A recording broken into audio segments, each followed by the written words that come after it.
is a work between Ngati Hauora and the Otago University, a research project, and a number of projects that we undertake with the university. And it's going to be a good project in terms of ascertaining just where the problems lie in terms of gout, and particularly in men, but others do have gout as well. So gout is caused by high levels of uric acid in the body, and it forms crystals in the joints, and the immune system starts attacking those crystals in the joints, so that causes massive inflammation and lots of pain, and actually erodes the joints away, so you get permanent disability if it's not treated properly. We know gout is a very important, important condition, right? And particularly for many Māori men. That's the only time many Māori men come and see the doctors, when they get their gout. Even the Minister of Māori Affairs, he used to come back with his gout. We used to give him pills until Paratene used to tell us off. You shouldn't borrow pills. The pain of gout is so excruciating. I've never known any pain like it. It's about understanding more knowledge about a disease that we don't know an enormous amount about. I know what causes it. If I eat the wrong foods, and I get this really painful feeling in either my fingers, elbows or toes. So we all know that gout's really painful, debilitating, and has a really big impact on whanau and up the coast here, but there's a lot of things we don't understand. Gout has been hereditary for me. It's in my family. It goes right back to my tupuna, down to my father, to all his brothers and sisters, and unfortunately I'm the one that's copped it. I think one of the other things that we find really rewarding about the research is that we can go and tell patients about what we already know about gout. And there's a lot of things we already know about gout, and one of them is that sugary drinks seem to be behind it, part of it at least.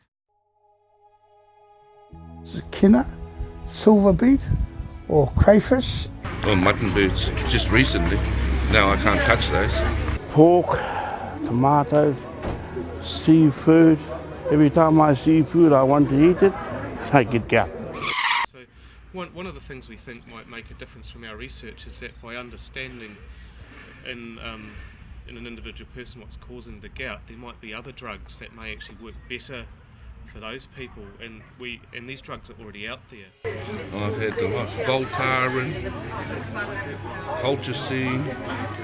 I used to have about 4 different pills, but I just stick to the allopurinol now. I take allopurinol every day, 1 a day, plus colchicine when the feeling comes. You get a tingling feeling.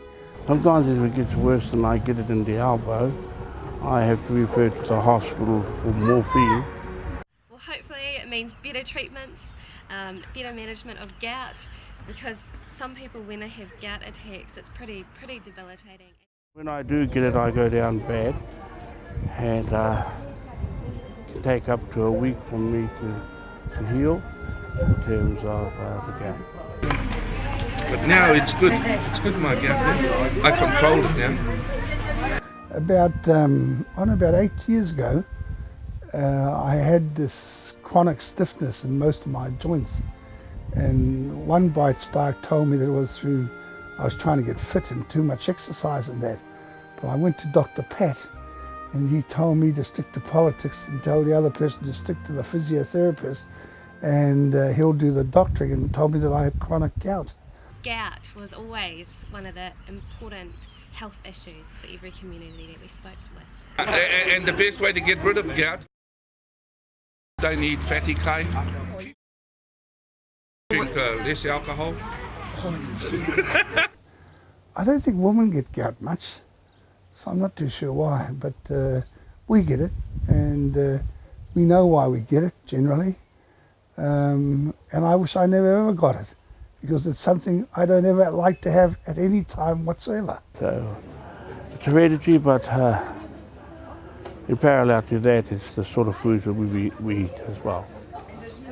That we like to eat, that we shouldn't be eating, and as a result, causes a lot of unnecessary energy that we don't wish to carry with us, mainly the gout.